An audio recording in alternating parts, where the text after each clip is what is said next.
অটল innovation mission, নীতি আয়োগ এবং ভারত সরকারের কৃষি কল্যাণ মন্ত্রকের উদ্যোগে ৫৫টি স্কুলে অটল টিঙ্কারিং ল্যাবকে দেশের ১১টি কৃষি বিজ্ঞান কেন্দ্রের সঙ্গে যুক্ত করার পরিকল্পনা নেওয়া হয়েছে। এর উদ্দেশ্য স্কুলে ছাত্রছাত্রীদের কৃষি বিজ্ঞান সম্পর্কে উৎসাহিত করা এবং গবেষণার বিভিন্ন কাজ সম্পর্কে জানানো।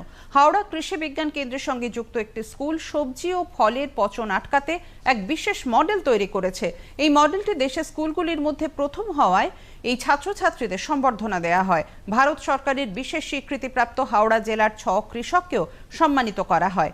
এই অনুষ্ঠানে উপস্থিত ছিলেন আইসিএআর আটারির কলকাতার ডিরেক্টর ডক্টর প্রদীপ দে, বিধানচন্দ্র কৃষি বিশ্ববিদ্যালয়ের সম্প্রসারণ শিক্ষা অধিকরণের অধিকর্তা অধ্যাপক কৌশিক চক্রবর্তী সহ অন্যান্য বিশিষ্ট ব্যক্তি।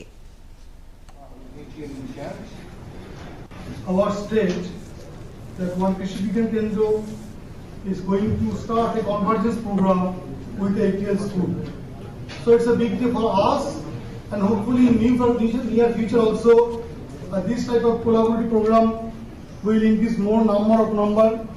And in our state, rather it is better to say in our zone 5, in which West Bengal, Odisha and Andaman is there.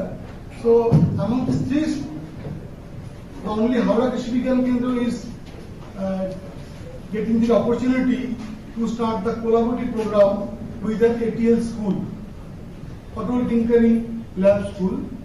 So it's a great pleasure for us